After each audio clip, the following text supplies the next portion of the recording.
Hello everybody, my name is KirkpattieCake. I am an author and robot, and today we are doing another book review. This one is for The Stars We Steal by Alexa Donne, a booktuber, a author-tuber, whatever the term is called. And by the title of this video, you can probably guess that an experience was had.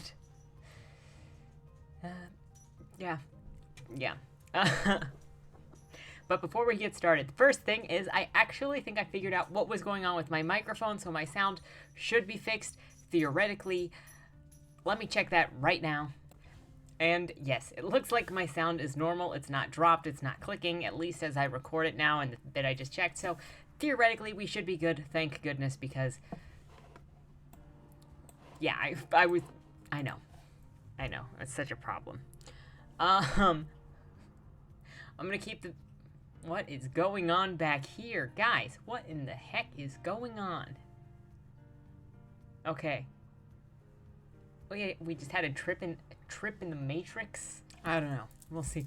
We'll see if that looks good enough. My finger hurts. I burned myself making lunch.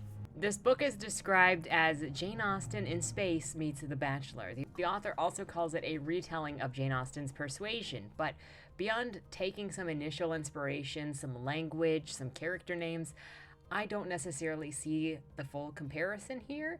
And if there are any Jane Austen Persuasion fans that saw much more of a comparison and an inspiration than I did, let me know in the comments down below, and I'll let you know the interpretations I had or what I saw in here. Because the things that kept the main couple apart, which is Leo and Elliot, feel completely different from what kept Jane Austen's characters apart, which was more like society. Not a girl going on for 200 pages, flipping between wanting to be with this guy that she still has the hots for, but her also refusing to speak to him. I'm kind of at a loss for words, because the story has some of the most obnoxious elements in it, what I consider some of the most obnoxious elements, specifically for a main character, specifically for a plot. I'm shocked. I shouldn't be, but I am. Before we get into what my opinions are, what my responses to this book are, let's do a breakdown of the plot, just in case you haven't read The Stars We Steal yet. And again, if you have, I would love to hear what your thoughts are on this book, because it's always interesting to talk about books. I am not going to lie, I am desperately waiting for people that want to talk about my book, because I love my book and I want to talk about all of the elements of my books with people that actually care. But that's beside the point. So our story opens with our narrator and main character, Leonie Kohlberg, nicknamed Leo, so I'll be calling her Leo throughout this, at an opening ceremony for a month-long mating festival called the Valg season. This is where the elites gather among other elites, either rich or royal, so that they can find someone to marry who is not their cousin. That is exactly how it is described, and it's not that far off from traditions of the past, I should say. Now, when I said a month-long mating festival, what I meant is a month-long speed dating extravaganza where young availables party, hang out, and go to random events in hopes of building a bond and finding someone that they can propose to at the end of the month. Hence, sort of a bachelorette, and it's on a spaceship. That's pretty much half of the setting. Now, in saying this, Leo has two main problems. One is that she doesn't want to get married, and especially not for money, but she's required by her father to go to this dating thing so that she can get married and get them some money because they are poor, living in their family's ship, they're like her aunt's ship, and all they have to their name is this useless royalty title, which specifically doesn't really make a whole lot of sense. The book makes this big deal about elites wanting to marry royals because of the title, while also saying that there are plenty of royals who have nothing to their name but that title, and for some reason people want the title, even though it doesn't come with anything. It's never really explained what the title means or why it's so sought after by people that have money, and it's one of the areas where the world building fell short for me. So there's that, getting married for the money because they're poors. And then the second problem is that Leo's ex-fiancé, whom she dumped, is also going to be at this matchmaking event, and she hasn't gotten over him yet. Uh-oh. What happens next is a series of chapters where Leo is dragged along from date night to dating event to the beach on a spaceship, and where they're getting the water from when the Earth is destroyed. Who really knows? It's just kind of there, but she just keeps going to all of these events that she's being dragged to, and then complaining about how much she hates everyone and everything and how jealous she is of her ex talking to any other girls while she actively refuses to talk to him. And then she wonders why he isn't warm and loving and charming like he was when they were dating. The whole book is made up of self-inflicted problems of Leo wanting to be with her ex, refusing to speak with him, and then getting mad when he talks to anybody other than her, while Leo stalks him on his other dates because she so desperately adores him, but refuses to talk to him. The only other thing that I'll really mention about the plot is that there's some kind of proletariat thing going on during the ceremony where someone hacked one of the TV screens on board and said that people were dying because the rich are doing well and they need to spread out their wealth and immigrate people. And this kind of comes up vaguely throughout the book with vague references of Robin Hood and stealing from the rich to give to the poor and immigrating people from poor places to richer ships. And Leo's love interest and this new gay best friend that Leo gets are part of the rebel group that are stealing from rich ships. Also, Leo's sister's love interest is also part of this Robin Hood group. Oh, and I should also mention that Leo is also an inventor.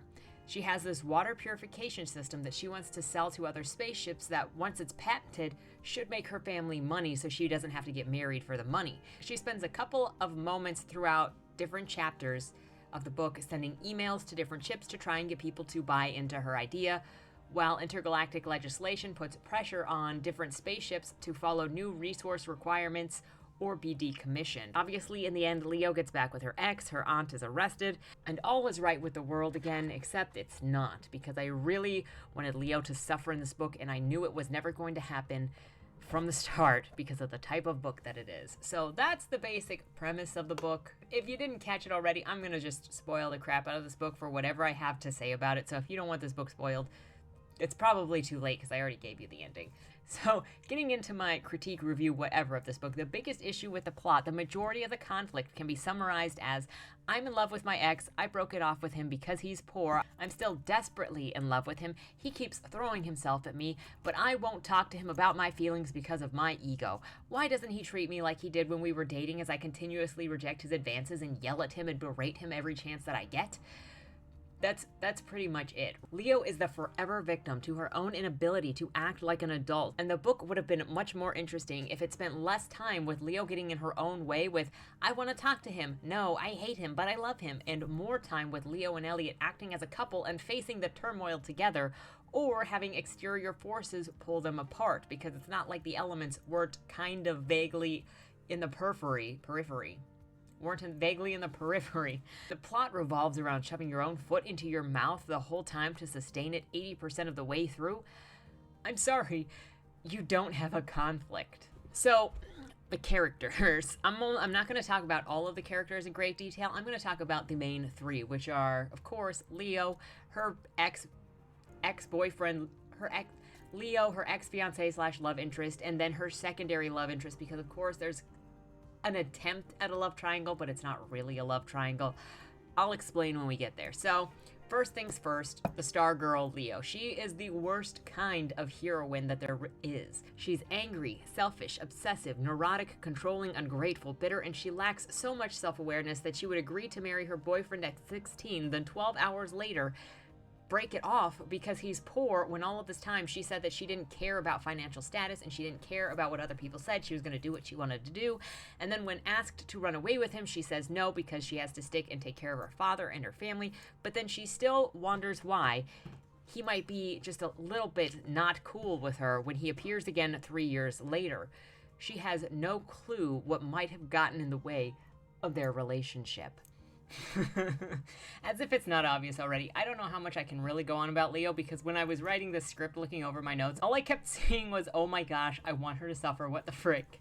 But I will mention that she's also the crazy ex-stalker meme. Let me paint the picture for you, okay? So Elliot, her ex-fiance, who she has turned down actively recently, 2 to 3 times already at this point, after making it clear that he's interested in her, he's still interested in her, he forgives her for breaking off their engagement. He's now on a date with another girl because clearly that it's not going to work out with Leo. Well, Leo was dragged into this spacewalking date thing. 4 people involved other than her. The first couple of people go. The first couple of people go out first, come back, and then it's Elliot and his date's turn. Leo deliberately, secretly turns on the intercoms to listen to their conversation while they're out walking in space, having their date moments, and then turns them off when the couple comes back inside because she knows that listening is kind of sketchy. She looks for every opportunity to fight with her ex, even when he sees that she's distressed and chases after her to see if she's okay. She snaps at him for chasing after her and caring about her. She also gets upset that she has 0 dating matches at the end of certain dating games when she literally marked every date as a no. You're not going to get yes a dating match when you've told everybody a no. Oh, and another thing, Leo would go insane whenever Elliot talked to other girls. There was a point in there when she was raging at her cousin for talking to Elliot until she saw a same-aged maid talking to Elliot, and immediately her thoughts went to maybe stabbing the maid because she was hitting on Elliot now too. This is still while Leo is refusing to talk to Elliot at all, unless it's to yell at him or something like that. Oh, and if her neuroticism wasn't obvious enough, there was also a moment in the book when Leo and the gang were at some party, and one of the sleazy boy options from the dating thing comes up to Leo and touches her inappropriately while they're dancing. I think that was the circumstance. She wasn't sure how to respond or what she should have done to get away or make it stop. Elliot comes up and pulls the guy off of Leo. The sleazy guy is ready to fight. He's got his hands up. He's like, hey man, you want to go? You want to go, bro? I'm so ready. And Leo looks him up and down and kind of sizes him up and goes, yeah, I'm not going to fight you. Frickin' A. And then he kind of just walks off. And Leo genuinely gets angry that Elliot was not going to fight some drunken teenager. What, like an 18, 19-year-old, 20-year-old, whatever. That Leo wasn't going to fight somebody over this girl that's not even talking to him. It's kind of sketchy to call her anything but just not very well written, especially if you're supposed to like her. I don't know. Let me know in the comments down below. Is this the kind of person that's easily empathizable to you guys? Because I'm having difficulty understanding what makes characters, what gets people to root for certain characters. I'm getting some very mixed signals, but just this was miserable. And another thing Leo did that was so much out of line. So imagine that you're renting out your house to these people as an Airbnb. You got 4 people living in that Airbnb. One of them is your ex, and then somebody else that lives there invites you to over for a party, you know, just to hang out with, not a party, but like a slumber party. She wants you to come hang out, sleep, talk, do girl things. And so you go into this Airbnb that was your old living situation, and you go into your old bedroom because you decide that you want to go and look through your ex's drawers because your ex is living in your old bedroom, which you have rented out. So you just start going through all of the drawers and all of his things. Yeah. And then you start changing clothes in his bedroom when he doesn't even know that you're there. So, of course, what do you think happened in this situation? Well, of course, Elliot walks in on Leo changing because that's what you have to do. Aside from Leo being emotionally insane and selfish and mean, she also lacks agency, which, if you watched my video from last week, it's one of my cardinal sins of writing. If your characters are not proactive, particularly your main character, there are exceptions, but if things just happen to your main character and your main character just goes along with everything for no reason, especially if they're unhappy with their situation, it annoys me. And like I said, there are exceptions. But in this situation, Leo is propped up as a rebellious, independent woman who doesn't want to get married or listen to men like her father or her love interest because she is an inventor and she can stand on her own and she can make her own money, and she is refusing to do this whole dating thing because she doesn't need to. But then she goes along on literally every single dating game she's dragged along to by her sister or her cohorts or her cousin. She is supposed to be this rebel elite, unlike all of the others of her ilk. But when her father told her to dump her poor boyfriend, she did, immediately and without argument. Meanwhile, her sister, who is 3 years younger, when told that she wasn't allowed to date someone by Leo, the sister continued to date that person behind her sister's back. Karina, The main character's sister has more of a backbone and more agency than the main character of this book because she decides what she wants and she pursues it. Damn the consequences. Leo couldn't even tell her own sister that she was engaged to Elliot when she saw her sister pursuing a romantic relationship with Elliot. She had to make Elliot tell her sister that they were engaged. If she grew out of any of this or faced consequences for her choices, I could get on board with that, but she doesn't. And in fact, everybody around Leo tells her how incredible and amazing and perfect and wonderful she is and how she's better than literally everybody else. You've got Elliot's friends and family telling Leo that she is better than Elliot and that Elliot is in the wrong for being mad at her when she is the one this whole time that broke his heart, that ran away from him, that ruined everything with him, but somehow he is in the wrong for being the one that was hurt by her. Whatever. Then you've got Elliot. He's not only her ex-fiancé, but he's also her ex-employee and desperately in love with her. After they parted ways at 16, he worked his way up on other ships to become rich and powerful and returned to rub it in Leo's face that he was everything that she dumped him for not being. However, he still has feelings for her and spends the entirety of the book trying to get Leo's attention while also going on dates with other girls because he's at a dating event, he's hot, and he's not going to look totally desperate for Leo. For the most part, Elliot is sensitive, caring, compassionate, and hasn't really given up on Leo, though he initially says that he came back to her ship for this dating event to get revenge. There's a later part in the story where he says he doesn't blame her for dumping him and not running away with him because he saw her as a leader with responsibilities to the family, and he knew that she couldn't just leave her family like that. If that was the case, if he knew that she was a leader and he saw that she couldn't just leave, then he wouldn't have been mad and he wouldn't have wanted to get revenge on her. This was just a way to alleviate all tension and to alleviate all consequences and to alleviate any anger between the two pairs. It's a convenience throwaway to take away any of the liabilities from Leo being a bad person, Leo making any bad decisions, Leo actually hurting anybody, and you will see this same thing happen continuously with every bad decision Leo makes, or with every decision Leo makes, period. She's not actually allowed to hurt anybody. And we'll get more into that in a second with Daniel.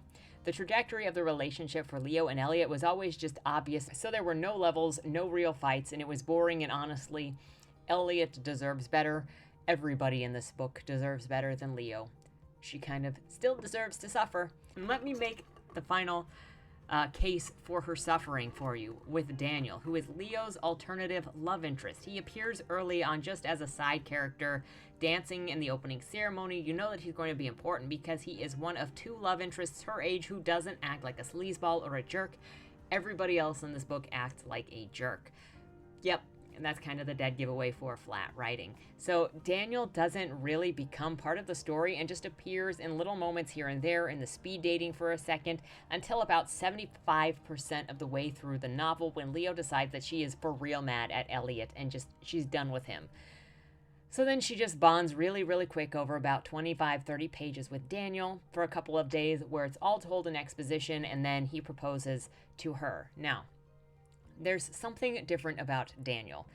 The author did him so dirty, it's not even funny. Daniel is introduced as asexual. Now, forget that what is described in the book is actually aromantic. It says he's unable to fall in love, he's not interested in romance. That's aromantic if we're going to be specific with these terms. But Daniel has a coming out moment with Leo where he says he's uninterested in romance but needs a spouse for heirs to give his family. He proposes a business deal to Leo so that she gets what she needs, he gets what he needs, no emotion attached, and they can just be friends.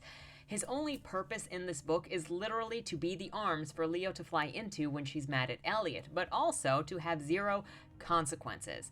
This is how the author did Daniel dirty. She made him unemotional and unattached specifically so that Leo could use him and not break his heart later when she flies back into her ex's arms after using him to just briefly get engaged to make Elliot jealous.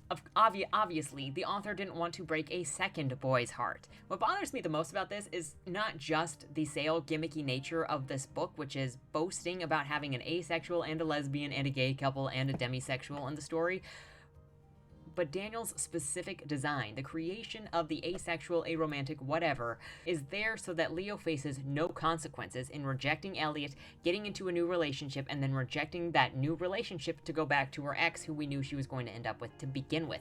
This relationship was never important, and it shows in how it's neglected throughout the entire plot, and then how the entire relationship is built in exposition and telling through a period of 2 weeks that is totally skipped over near the end of the book just to say, hey, look, now we're close, and my dad likes him, and we're married. There's literally no investment from the reader, no investment from the writer. It's a waste of time, and frankly, it's disrespectful to Daniel as a character.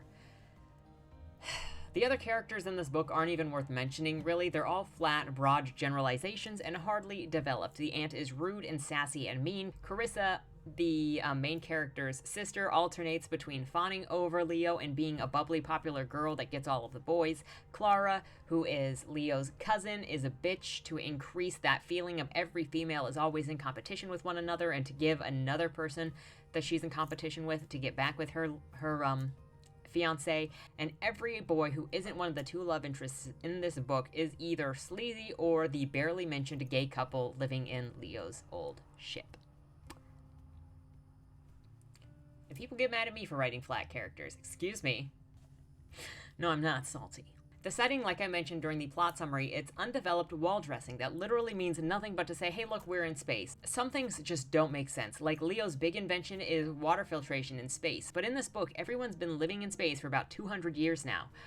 Without water filtration, we have water filtration on spaceships right now. So how is that a thing in this book? It just didn't seem like there was any time spent developing the world in which all of this was happening, and it was easy to forget that it was a space station. I don't know why exactly it had to be in space, but I think it took away from the story because it forgot that it was in space sometimes by, like, sending people to an indoor beach when there was apparently no resources anywhere, and they were going on a resource legislation to make people use less resources. So where were they getting the water? How are they transporting water? What is going on here? And then on top of being set in space and 200 years in the future from now, the diction choices were odd for something set in the future and set in something of a dystopian era. I know the author fashioned this book after Jane Austen's Persuasion and likes Jane Austen a lot, but at times it felt much more like it was written in Jane Austen's time period because of the diction choices. Diction plays a huge role in creating setting, culture, atmosphere, and there was much more here that showed an affinity to Jane Austen than an affinity to space, which broke immersion. And just as an example of bizarre language and age in this book, how is a 19-year-old girl in the future talking to her 16-year-old sister with stuff like, "How could you, you silly girl?" That sounds like something a parent or a step-parent or an aunt would say to a disobedient child at a certain time period, not in space. But not a rebellious sister who's supposed to be unlike all the other elites and like the pores. There was also something about political campaigning on the ship to become captain, but it didn't read as developed. I didn't really understand the politicking behind it, why there was politicking behind it, why there was voting involved in any of this, because it was just kind of a thing on the side to make a statement on the side about bribery and nepotism, and it really never had a point in the plot, other than maybe to elevate the aunt as somebody to become a villain at some point. There's just a bunch of small elements throughout this that might have been better left on the editing table because they didn't add to the overall plot of the story, and they just became distractions and undeveloped things. So now on to the tropes. I don't even dislike story tropes. I don't care if you do enemies to lovers or fashionable gay best friend. Evgenia, I'm looking at you. Evgenia? I don't know how to say it. But I do care about bad writing tropes, and this book has that, in Leo being an absolute bitch, but everybody around her who is supposed to be a good guy never calls her out on it or even notices that she's selfish, destructive, or has toxic behavior. Guys still fawn over her, from Daniel to Elliot to even whatever pervs are named off on the side, trying to cop a feel. It never got old for any of them to just be throwing themselves at her no matter how she treated them. This includes two very specific scenes where the characters Evgenia and Daniel both respectively tell Leo how amazing and perfect and wonderful she is, and it's terrible because we never see her actually being wonderful and amazing and perfect. We get a whiny brat who stalks her ex for 75% of the book because she won't tell him that she still loves him, even though he literally keeps telling her, hey, I'm still into you. You want to try this dating thing again? Because she's too proud to say, sorry, my bad, I dumped you 3 years ago, but I do love you, you want to try again? Not once does Leo apologize for being shallow or a coward and destroying their relationship, and everyone around her is painted as the bad guy for causing her any strife in her life. Continuing with the bad tropes, the parents are useless trope is in here. That is, only her dad is there, and she does everything for her dad, even manages the budget, even him being a widow and a king. He can't find somebody rich to date when he's pushing his daughters to go find somebody rich to date. He doesn't have a wife, he can go find somebody, right?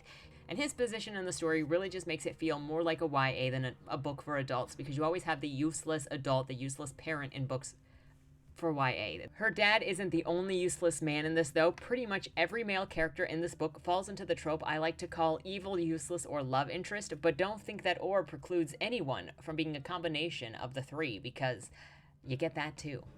Then the last bad writing trope that I want to mention in this book is what I call the allergic reaction to the MC. You know who is good and who is bad because all of the bad guys snarl, groan, pull back. They have some kind of visceral, extreme response when the MC calls them out on anything, or just says, hey, you're a bad guy, aren't you? No, I'm not. Why would you say that? I know you're kind. That's pretty much what they do. It's never a small reaction. It's always big, overdramatic, melodramatic even.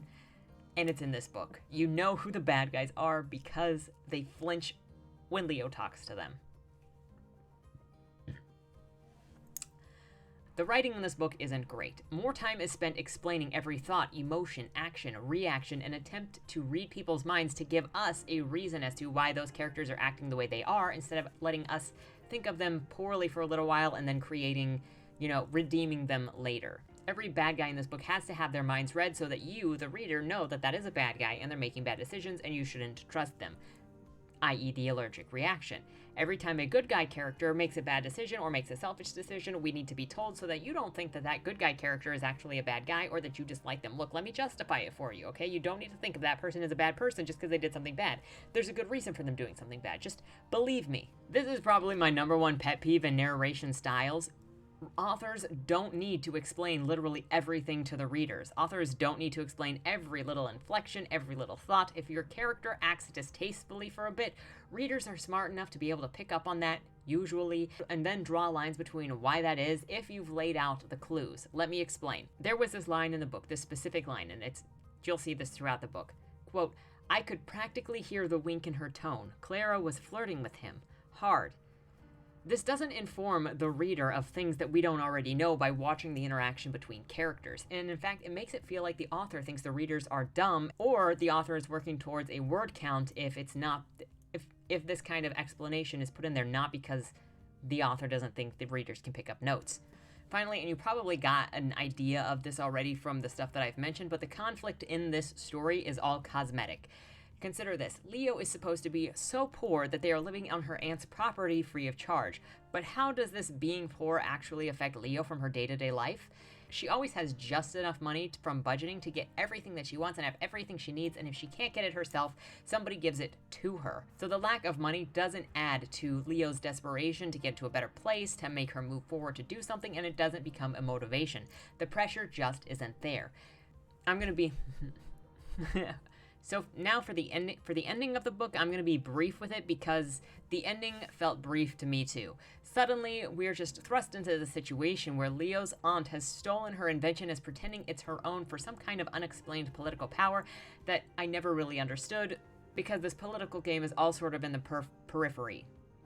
I can say that word. And then in the plot to steal the invention, Leo's aunt calls her to the pool on the ship during the main party on the last night of the whole dating thing. But Leo is desperately afraid of water because her mother drowned in that same pool, but she still goes to the pool all by herself to see her mother to see her aunt. And, well, wouldn't you have it that the book would describe the villain as ruthlessly pragmatic right before the villain goes into a villain's monologue in a futuristic world where clearly Leo is bugged and someone is recording the whole conversation in another room. and the aunt explains what she's doing, how she killed Leo's mother, and how you'll never be able to prove it, and then shoves Leo in the water to drown. Leo is sucked to the bottom of the pool because she's wearing a heavy dress, and she doesn't even try to take it off, so she just sort of drowns, and ultimately everything is fine because Elliot comes in, drags her out of the water, saves her life, bad guys arrested, people get married, and the last chapter of the book reads like a roll the credits epilogue with a where are they now for all of the characters. Main characters, side characters, whatever. Maybe it's because I don't really get the idea of new adult. Pretty much every experience that I've had with anything that calls itself new adult feels like YA with a slightly older main character, and sometimes they try to insert swearing and sex to try to make it seem like it's an adult book, but it's still not.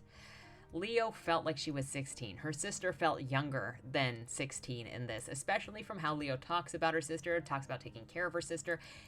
It just doesn't feel like the ages are correct. And it's more of a comment, I guess this is more of a comment on the classification of new adult and how bizarre this mid-range of what feels like women writing YA but not wanting to call it YA for some reason.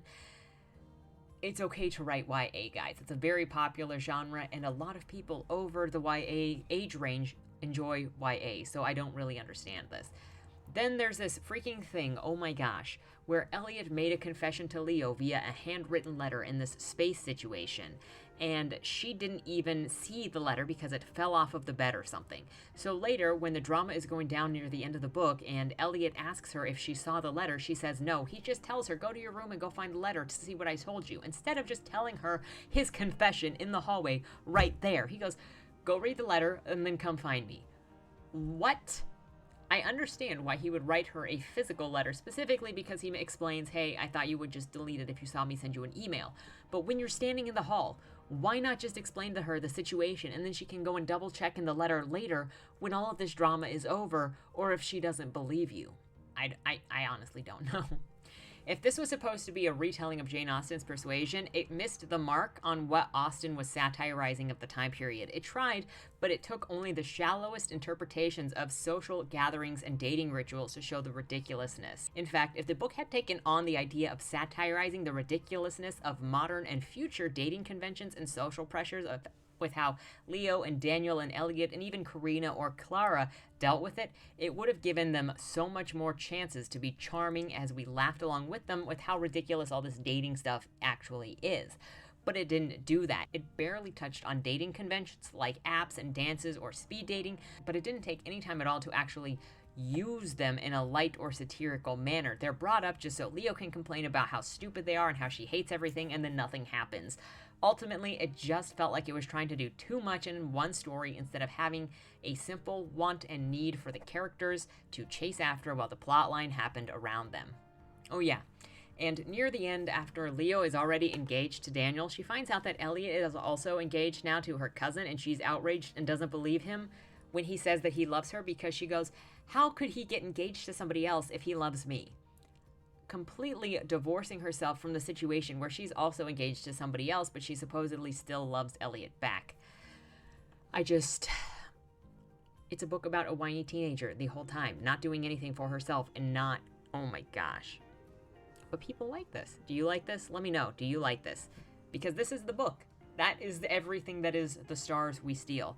So let me know if you've read this book in the comments below and tell me your thoughts on it, because I would love to have some discussion on this book, because it's just interesting to get different perspectives. Meanwhile, if you haven't read this book, I encourage you to do so if you're interested, and to form your own opinions and maybe come back and we can talk about it. Because I want to know. Did you want Leo to suffer as much as I wished that she had suffered? Because maybe I'm just a bad person. I did write Dead and Drive, you know. Thank you for watching, and I hope you got something out of this. If you enjoy this sort of content, like, share, subscribe maybe. And if you would like me to read and review any specific books, drop that in the comments down below. I am currently reading Patchwork by LBRY, which is the second book in her Threadbare thing, because I apparently wanted to bring on the pain. Threadbare review coming soon. Because just, oh my gosh. I'm starting to wonder if I even know what a good book looks like anymore, or like, is it my taste that's the problem? Is it everybody else's taste that's the problem? I don't know. Can I even enjoy books anymore? I don't know. But enough about me. Thank you so much for stopping in. Have a great week. Have a great Monday, and don't die. Dear Madam Astra, That's me. we regret to inform you that on August 1st, your employer, Agatha Jane Benedict, owner of the Benedict estate, peacefully passed away in her sleep. Oh, that's so sad. Wait. Let me try that again.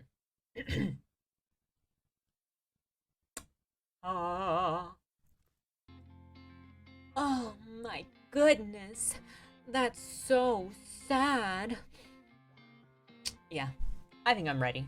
With millions of dollars on the line and the opportunity for your every need to be taken care of for life, tell me, is there anything more valuable than that? I didn't think so. Dead End Drive is a dark comedy novel that makes 3 promises. 1, an illustrious estate in Louisiana. 2, an opulent dinner affair for all in attendance. And 3, and most importantly of all, lots and lots of competitive murder. So if you're looking for a cozy book to settle in with for the spooky season, I've only got one question for you. Will I see you at the will reading?